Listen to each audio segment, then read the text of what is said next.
अब interrogative sentences भी कितने टाइप्स के होते हैं, जैसे डिक्लेरेटिव सेंटेंसेस थे हमारे 2 टाइप्स के, तो ऐसे इंटेरोगेटिव सेंटेंसेस भी हमारे 4 टाइप्स के होते हैं। फर्स्ट वन इज़, जैसे कि फर्स्ट वन है हमारा एस नो टाइप क्वेश्चन, ठीक है, कि ये उसमें क्या होता है कि आंसर जो होता है हमारा मेनली या तो एस होता है या फिर नो, मतलब जैसे कि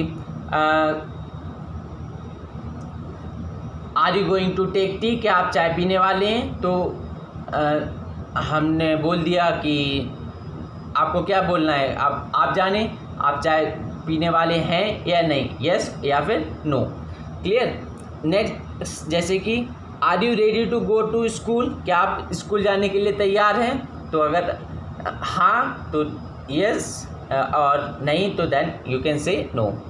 सो then the next one is did you go do your homework, क्या आपने अपना होमवर्क किया था, तो आप कह सकते हैं यस और नो, अगर आपने किया है तो यस है, नहीं किया तो नो है, क्लियर।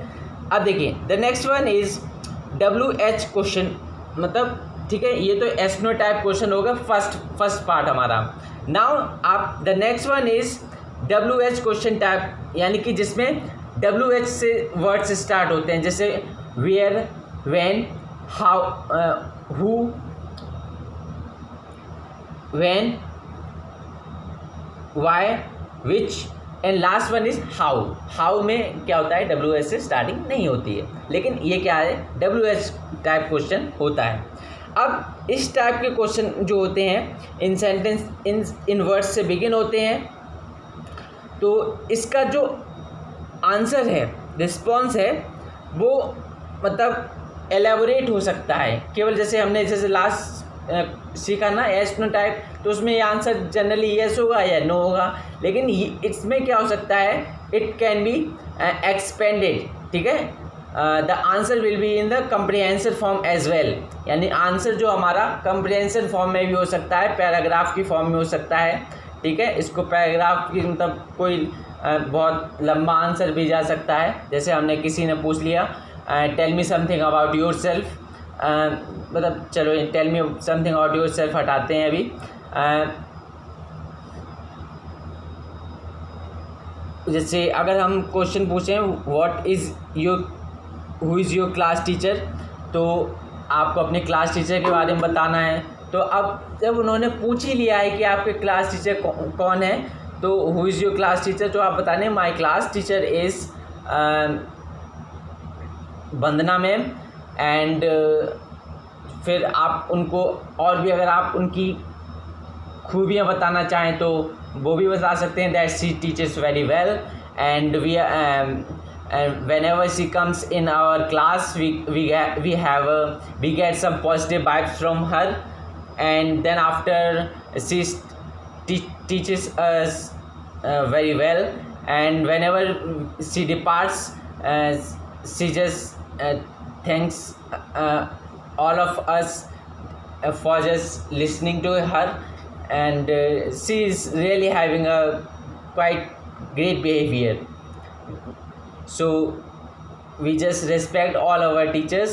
सो ऐसा आप बोल सकते हैं, ठीक है। तो ये मतलब ये कंप्रिहेंसिव फॉर्म में चला जाएगा। The next one is tag question, यानी कि टैग क्वेश्चन क्या होता है कि जनरली टैग क्वेश्चन में क्या होता है कि हमारा जैसे हम क्वेश्चन तो पूछ लेते हैं, जैसे कि नहीं सॉरी क्वेश्चन नहीं, इसमें क्या होता है ये मिक्सचर होता है किसका, अफर्मेटिव और नेगेटिव सेंटेंसेस का। और इसमें क्या होता है कि हम जनरली क्या करते हैं, जैसे इसमें लिखा हुआ है मैं इट मेंशन है, tag questions are questions that are found by adding an interrogative tag at the end of the declarative और इम्परेटिव स्टेटमेंट। फॉर एग्जांपल, यानी कि डिक्लेरेटिव सेंटेंसेस को यूज़ किया जाएगा, यानी कि अफर्मेटिव और नेगेटिव सेंटेंसेस को, और इम्परेटिव सेंटेंसेस को भी। इम्परेटिव सेंटेंसेस अभी हम आपको आगे बताने वाले हैं, तो उनको यूज़ करने के बाद लास्ट में क्वेश्चन मार्क भी ऐड होगा। तो टैग क्वेश्चंस हमारे क्या हो गए, जिसमें क्या होंगे हमारे डिक्लेरेटिव सेंटेंसेस भी होंगे और इम्परेटिव सेंटेंसेस भी होंगे। इम्परेटिव सेंटेंसेस अभी हम आपको आगे बताएंगे। अब देखिए जनरली जो टैग क्वेश्चंस होते हैं इसमें डिक्लेरेटिव सेंटेंसेस में हमारे दो पार्ट्स यानी अफर्मेटिव और नेगेटिव वो भी आ सकते हैं, और उसके साथ साथ क्वेश्चन मार्क आना ही आना है, क्योंकि ऑब्वियसली हम अभी क्या पढ़ रहे हैं, इंटेरोगेटिव सेंटेंसेस पढ़ रहे हैं और उसके टाइप्स पढ़ रहे हैं। यानी कि जो टाइप है ये कौन सा है, that is this one is a tag question type. ठीक है, तो जो इसमें क्वेश्चन जनरली किस फॉर्म में पूछा जाता है, जैसे हमने एक क्वेश्चन एक सेंटेंस दिया, जैसे कि मिस्टर क्वेश्चन पूछा जैसे mister Lal is your class teacher, isn't she, मतलब मिस्टर लाल नहीं मिसेस लाल, सॉरी, हाँ ठीक है।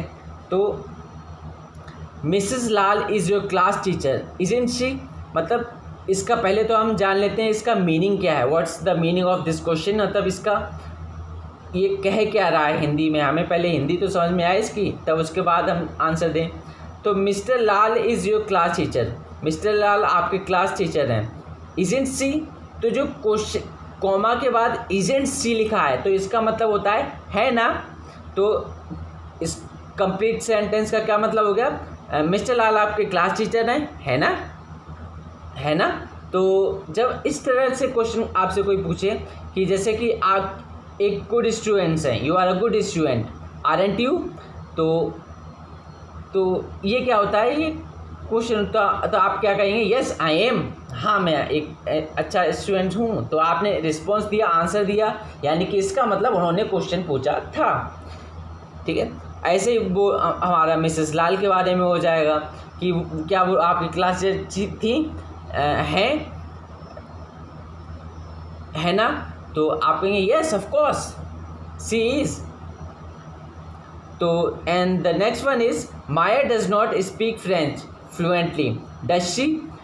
इसमें देखिए, अब देखिए इसमें अभी तक हमने इसमें अफर्मेटिव सेंटेंसेस के बारे में देखा।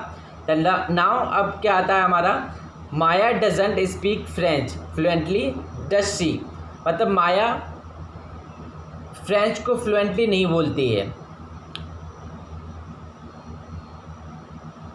ऐसा क्या मतलब, है ना, मतलब ये लास्ट में ये जो टैग टाइप क्वेश्चन होते ना, तो इसको आप ऐसे समझ लीजिए कि इसमें जो आपकी जो हेल्पिंग वर्ब है वो आपकी दो बार आएगी, और एक बार पॉजिटिव वे में आएगी, दूसरी बार नेगेटिव वे में आएगी। जैसे कि फर्स्ट वन में थी इज़, ठीक है, इसमें नॉट नहीं था तो लास्ट वाले में इजंट आएगा, इज़ नॉट, इजंट का मतलब इज़ नॉट। इसमें आर था नेक्स्ट सेकंड वाले में, you are a good student, तो इसमें आर में आर नॉट आएगा।